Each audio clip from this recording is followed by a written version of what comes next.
ኢራን በድንገት አወጀችም። ትራምፕ አመሰገኑ። በሆርሙዝ ጉዳይ ሁለት ሰበር መረጃዎች ተሰምተዋል። አደገኞቹ የኢራን የባህር ውስጥ ፈንጂዎች ጉድ አመጡ። ኦፕሬሽኑ ገና አልተጠናቀቀም። እስራኤል ጣታችን ከቃታው ሳይነሳ ይቆያል።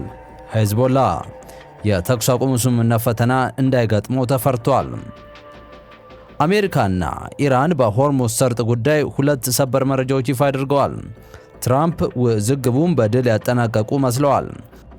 ትላንት ሌሊት የተበሰረው የእስራኤልና ሊባኖስ ድንገተኛ የተኩስ አቁም ስምምነት ተጨማሪ የምስራች ይዞ ቢመጣም የማይጨበጥ አቋም የሚያራምዱት ትራምፕ የምስራቹ ያደበዘዘ መግለጫ መስጠታቸው የብዙዎችን ቀልብ ስበዋል። በዝርዝር የምናየው መረጃ ነው። በሌላ በኩል ደግሞ ቀጠናውን እፎይ ያስባለው የእስራኤልና ሊባኖስ ተኩስ አቁም ስምምነት 24 ሰዓት ሊሞላው ቢቃረብም ትኩሳቱ ግን እንደቀጠለ ነው። እስራኤልና ሄዝቦላ የራሳቸውን የማስጠንቀቂያ መግለጫዎችን ማውጣታቸውን ተከትሎ ውጥረቱ እንደገና ማገርሸቱን የተመለከተውን ጨምረን ለሰዓቱ መደመጥ ያለባቸው መረጃዎች ይዘን ተገኝተናል። ሰላም ውድ የሁሉ ዴይሊ ቤተሰቦች እንደምን አላችሁ? ቻናሉን ሰብስክራይብ፣ ላይክ እና ሼር እያደረጋችሁ እስከ ጥንቅራችን ፍጻሜ ድረስ አብራችሁን ቆዩ።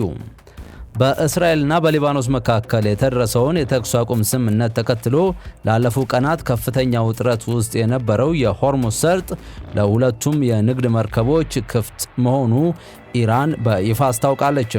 የሆርሙዝ ወሽመጥ ለቀረው የተኩስ አቁም ጊዜ ሙሉ ለሙሉ ክፍት እንደሚሆን ፕሬዚዳንት ዶናልድ ትራምፕ እና የኢራን የውጭ ጉዳይ ሚኒስትር አባስ አራግቺ አረጋግጠዋል። አራግቺ በኤክስ ገጻቸው ባሰፈሩት ጽሑፍ ሊባኖስ ውስጥ በተደረሰው ተኩስ አቁም መሰረት በሆርሙዝ ወሽመጥ በኩል የሚደረግ የሁለቱም የንግድ መርከቦች ጉዞ ለቀሪው የተኩስ አቁም ጊዜ ሙሉ በሙሉ ክፍት እንደሚሆን አውጀዋል። ይህ ውሳኔ በዓለም አቀፍ ደረጃ የነዳጅ ንግድና በሎጂስቲክስ ዘርፍ ላይ ተወድቆ የነበረውን ከፍተኛ ስጋት ያቀላል ተብሎ ተስፋ ተጥሎበታል።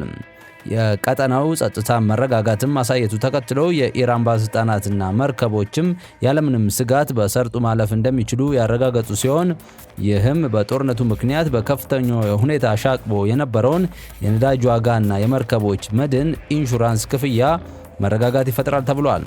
በሰርጡ መከፈት ምክንያት የተቋረጡ የንግድ ልውውጦች በፍጥነትና ቀድሞ ሁኔታዎች ይመለሳሉ ተብሎ ይጠበቃል። ለ40 ቀናት የተዋጉት አሜሪካና ኢራን በፓኪስታን አሸማጋይነት የ2 ሳምንት ተኩስ አቁም መፈጸማቸው ይታወሳል። ይህ ተኩስ አቁም የሚቀጥለው ሳምንት ሮብ ይጠናቀቃል። የውጭ ጉዳይ ሚኒስትሩ የመርከቦች ጉዞ የሚካሄደው የኢራን እስላማዊ ሪፐብሊክ የወደብና ማሪታይም ድርጅት አስቀድሞ ባሳወቀው የተቀናጀ መስመር በኩል እንደሆነም ገልጸዋል። ትሩዝ ሶሻል በተባለ ማህበራዊ ሚዲያ ገጻቸው በኩል አመሰግናለሁ ሲሉ ለኢራን ውሳኔ ምላሽ የሰጡት አሜሪካ ፕሬዝዳንት ዶናልድ ትራምፕ ኢራን የሆርሙዝ ወሽመጥ ሙሉ በሙሉ ክፍት መሆኑና ለሁሉም ጉዞ ዝግጁ መሆኑን አሁን አስታውቃለች። አመሰግናለሁ ብለዋል። የካቲት ላይ በአሜሪካና በእስራኤል ጥቃት የተከፈተባት ኢራን ብዙ ከዓለም ነዳጅ መጓጓዣ መስመሮች መካከል በርካታ መርከቦችን በማስተናገድ ቀዳሚ የሆነው የሆርሙዝ ወሽመጥን ዘግታ ቆይታለች። ለዚህ እገዳ ምላሽ የሰጠችው አሜሪካ ደግሞ በዚህ ሳምንት መጀመሪያ በወሽመጡ በኩል ወደ ኢራን ወደቦች ጉዞ እንዳይደረግ መከልከሏ ይታወቃል። በዚህ መሃል ታዲያ ትላንት ሌሊት የተበሰረው የእስራኤልና ሊባኖስ ድንገተኛ የተኩስ ማቆም ስምምነት ተጨማሪ የምስራች ይዞ ቢመጣም የማይጨበጥ አቋም የሚያራምዱ ዶናልድ ትራምፕ የምስራቹን ያደበዘዘ መግለጫ መስጠታቸውን ተከትሎ ቀጠናው ከስጋት ነፃ ላይሆን ይችላል በሚል የብዙዎችን ቀልብ ስቧል። ፕሬዚዳንት ዶናልድ ትራምፕ ወደ ኢራን ወደቦች የሚደረጉ ጉዞዎች ላይ የተጣለውን እገዳ እንደሚቀጥል ማስታወቃቸው በሰርጡ በኩል ለሚተላለፉ መርከቦች ከስጋት ነፃ እንዳይሆኑ ሊያደርግ ይችላል የሚል ስጋት ደቅነዋል። ፕሬዚዳንት ዶናልድ ትራምፕ አሜሪካ ከዚህ ሳምንት መጀመሪያ አንስቶ የወሰደችው ወደ ኢራን ወደቦች የሚደረግ ጉዞን የማስገድ እርምጃ ቴህራን ስምምነት ላይ እስከምትደርስ ድረስ ሙሉ በሙሉ ተፈጻሚ እንደሚሆን ተናግረዋል። ኢራን ዘግታ የቆየችው የሆርሙዝ ወሽመጥ ለቀሪዎቹ የተኩስ አቁም ቀናት እንደምትከፍት ማስታወቃለች። ፕሬዚዳንት ዶናልድ ትራምፕ ለዚህ እርምጃ ምስጋና የሰጡበትን የትሩዝ ሶሻል ማህበራዊ ሚዲያ ገጽ ጽሑፍ ከለጠፉ በኋላ ሌላ መልእክትም አጋርተዋል። ሆርሙዝ ቢከፈትም ከኢራን ጋር ያለን ጉዳይ 100% እስኪጠናቀቅ ድረስ በኢራን ላይ የተደረገው የባህር ላይ እገዳ ሙሉ በሙሉ ኃይል ተፈጻሚ ይሆናል ብለዋል። አብዛኞቹ ነጥቦች ድርድር የተደረገባቸው በመሆኑ ይህ ሂደት በጣም ፈጣን መሆን አለበት። ለዚህ ጉዳይ ለሰጣችሁ ትኩረት አመሰግናለሁ። ፕሬዚደንት ዶናልድ ጄ ትራምፕ ሲሉ ውሳኔያቸውን አስታውቀዋል። አሜሪካ ወደ ኢራን ወደቦች የሚጓዙ ወይም ከዚያ የሚወጡ መርከቦች ላይ እገዳ የጣለችው ሰኞ ዕለት ነበር።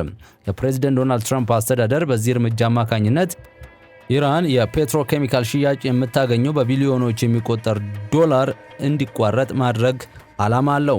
ይህ በእንዲህ እንዳለ ሆርሙዝ ለሁሉም የንግድ መርከቦች ክፍት እንደሚሆን ቢገልጹም ኢራን እስከ ቅርብ ድረስ የቀረበችው የውሃ ውስጥ ፈንጂ ለመርከቦች ደህንነት አዲስ ፈተና ሆኖ ብቅ ማለታቸው የተነገረ ሲሆን ይህንን ስጋት ለመቀነስ አሜሪካ ዘመናዊ መሳሪያዎችን ታሰማራለችም ተብሏል። በሆርሙዝ ሰርጥ የተደቀነው የፈንጂ ስጋትና የአሜሪካ ድብቅ የባህር ጠራጊ ቴክኖሎጂ በዓለም አቀፍ የነዳጅ ንግድ ላይ ትልቅ ስጋት የደቀነው የሆርሙዝ ሰርጥ የፈንጂ ወጥመድ አሜሪካ ወደ ከረረ ወታደራዊ ዝግጁነትን አስገብቷታል።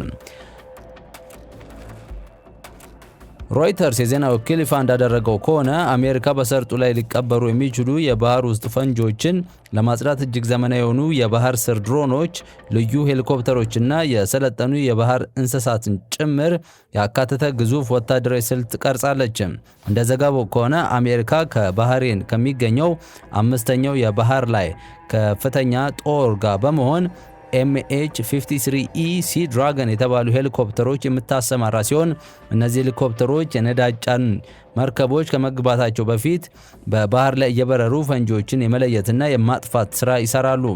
ከዚህ በተጨማሪም እንደ MK-18 ኪንግፊሽ ያሉ የባህር ስር ሰው አልባ ድሮኖች የሰው ልጅ ሕይወት ከአደጋ ሳይጋለጡ በባህር ወለል ላይ የተደበቁ ፈንጂዎችን ምስል በመቅረጽ ለጥቃት ዝግጁ እንዲሆኑ ያደርጋሉ።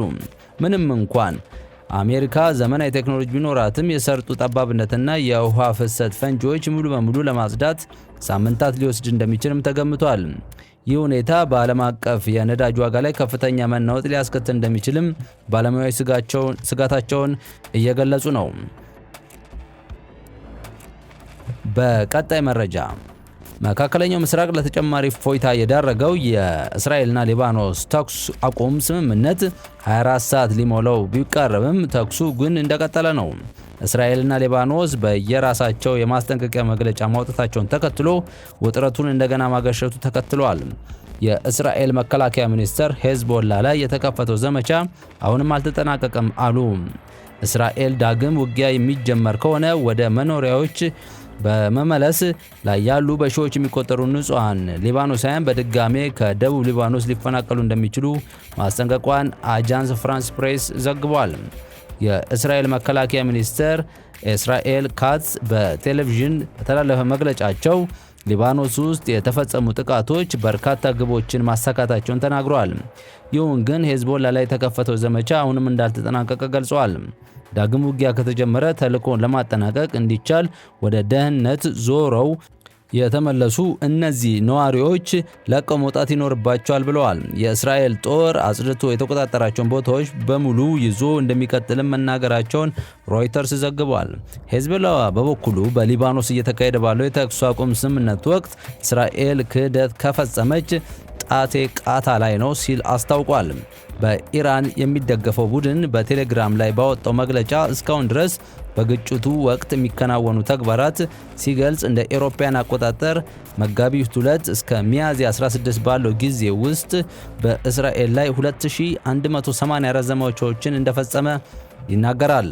እንግሊዝና አሜሪካን ጨምሮ በርካቶች ሀገራት በሽብርተኝነት ድርጅት የፈረጁት ሄዝቦላ በተኩስ አቁም ድርድሩ ውስጥ አልተሳተፈም። ድርድሩ በእስራኤልና በሊባኖስ መንግስታት መካከል የተከናወነ ነው።